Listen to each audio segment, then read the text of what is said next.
The first topic is going to be reconnecting with your community. And it seems like a logical thing to do. But I would ask you, Deacon Matt, when we're talking about our community, there are a lot of community members that we could be reconnecting with. So who specifically should we reconnect with to jumpstart the new catechetical year?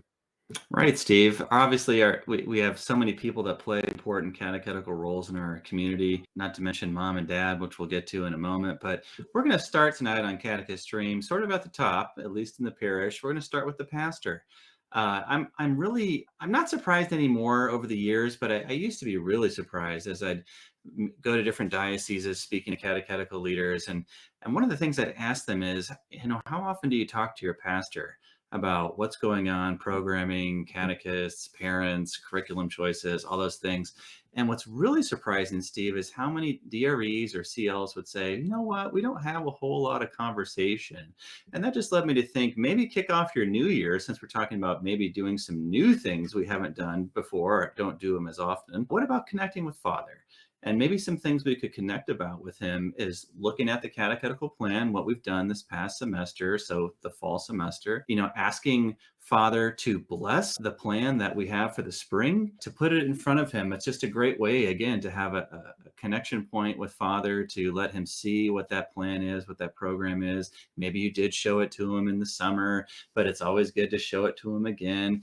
And it's also, it's okay to encourage him. It's actually really good to encourage him to think about some of his homilies, particularly if there's a school attached to your parish and they do school masses frequently, to try to connect some of those homilies to what the students are learning in their religion class or in religious education in the parish. And let's also not forget to just thank Father for his leadership. I do know as a deacon that my insight into that clerical world is that Father doesn't get a whole lot of pats on the back. He gets a lot more criticism often than, I'm not talking about just my pastor, I'm saying in general. I think they get a lot more criticism and a lot more just sort of, comments about, you could do this a little better. Have you thought about this or whatever? And it's just people trying to, everyone wants their parish to be alive and to be dynamic and to be the best it can be. And all that's to be expected. But Father doesn't get a whole lot of compliments sometimes. So maybe think about just thanking him for his role there, being a spiritual guide and being that chief catechist in the parish. So let's start with connecting with Father in the new year. Yeah, what a wonderful. Yeah. I'm sorry, could I just jump in for a Sure, second? jump on in, please. I think about sharing those plans. I think about the sort of behind the scenes aspect that we can take when we're trying to reconnect for this second half of the year. So, but I think about the tip that you offered as far as to have your pastor or one of the priests offer a blessing to the catechist. Also visit the classrooms, because I know the children get so excited when one of the priests comes in and just spends a couple of minutes with them, maybe chats a few minutes, asks a question or two. And it reminds me of accompaniment.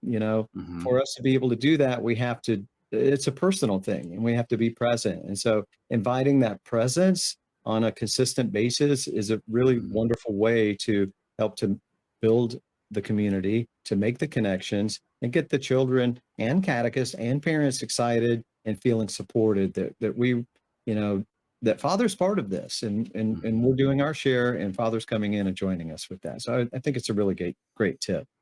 I do too. And I can definitely say I've got 6 kids, ages 4 to 14. 3 of them are currently in Catholic elementary school. One of them, my daughter, who is 8, she has I'm calling it a holy crush on the associate pastor, who's a younger priest. But he spends a lot of time popping in and out of classrooms and saying hi. And after Mass, he'll spend time talking with families. And I said to Father, his name's Father Ryan, and I said to Father Ryan, Grace has a kind of a little crush on you. And he's like, oh, she's just terrific and everything else. And I told Grace, I talked to Father Ryan, and she goes, you didn't say I liked him, did you? And I said, no, but he knows you're there and he thinks you're a terrific person. And she's like, oh my gosh. So it is, it's for so many reasons that pastoral presence is so important. Mm-hmm. Yeah, absolutely. So what a great start for making those reconnections. Where do we go from there?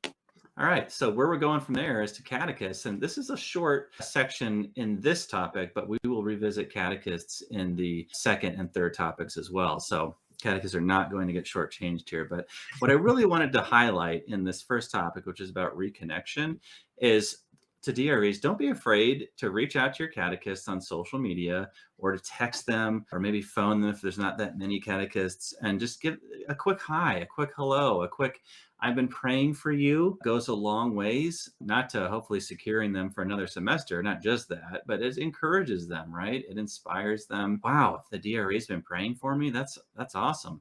And letting them know how enthused you are about getting started with that second semester, and not to mention whatever else you need to communicate with regards to scheduling and those sorts of things, but just a more personal touch of I've been thinking about you, I've been praying for you, and I'm really excited to get back in the classroom with you in the spring.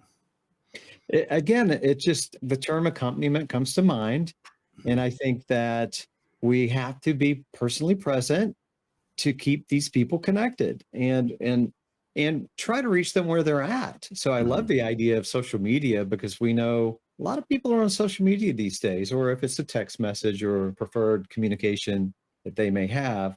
And it may be a combination of all of those, but making yourself present to them, I think, is so important, and letting them know that you're praying for them. How wonderful is that? It doesn't have to be all business.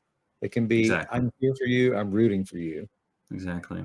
And I think also, like, you're talking about accompaniment. Another really important theme connected with that is missionary discipleship, helping to make those disciples who want to witness to their faith.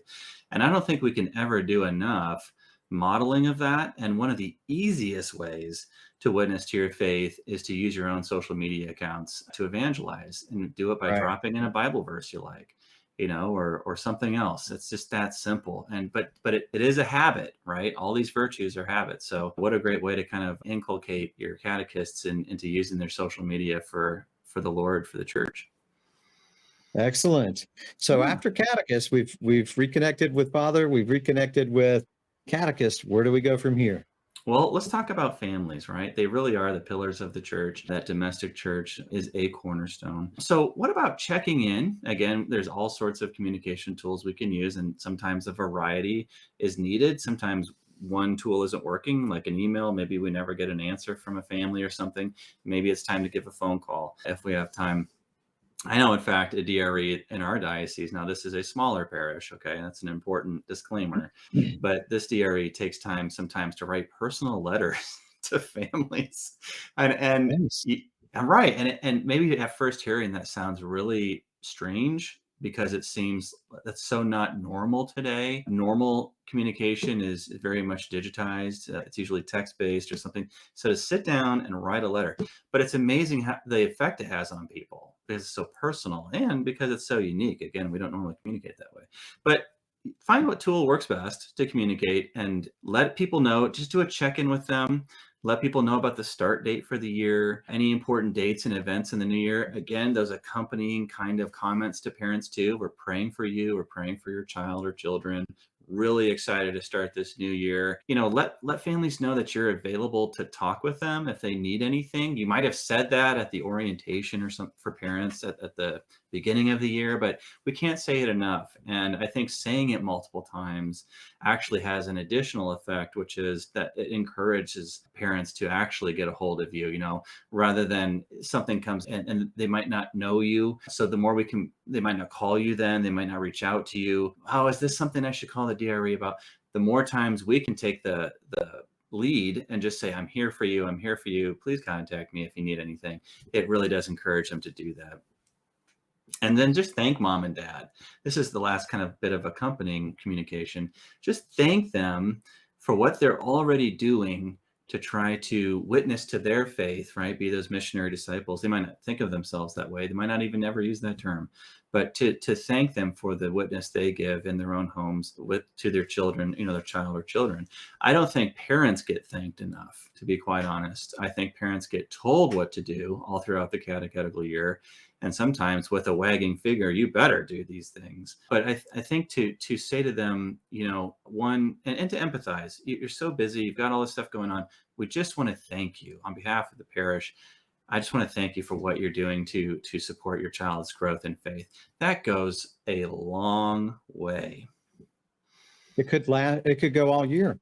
It could go all year, It could right? go a long way. You made several good points there. But what came to mind was the pandemic. Mm, If we learned anything during the pandemic, when most of us were forced to go to remote instruction, if we were even able to continue with our program, it's how difficult is it to have a remote community? And mhm. so if we're back face to face and we're rebuilding our communities, it's extremely important to be present. A lot of these communication suggestions were digital or in writing. And of course, we know that we can say these things to them face to face if they're bringing the children back. This doesn't have to be done on week one and it's over. It should be, like Deacon Matt said, a strategy, an ongoing strategy. So so for me, it's what is that strategy that you'll employ to reach your catechist, to reach your families, to communicate with Father, so that we're not having to reconnect, that we're staying connected with all of them, to let them know that we're here for them, we're praying for them, we value them, we appreciate them, we encourage them, and that will help to continue jumpstarting your program every week. Absolutely. And those are all great points. And not to mention you're building good faith with the community by doing these things. So, and that good faith can go a long way, because if you have these hiccups later on in your schedule, or something happens and this and that, and then parents are they're quicker to forgive. They're more understanding because they know you a little bit more, and they appreciate how you've already reached out to them and tried to make yourself available, and they know you're someone who's trying to do the right thing for their children. So all these things to reconnect really does go a long way to build good faith with the community. Absolutely. And this is only our first point tonight on Catechist Stream. If you're finding value in what you're hearing, please hit the like button, the love button, the share button. Let someone know that you found something that you think is valuable. We are grateful for that, and that helps other people hear the good word.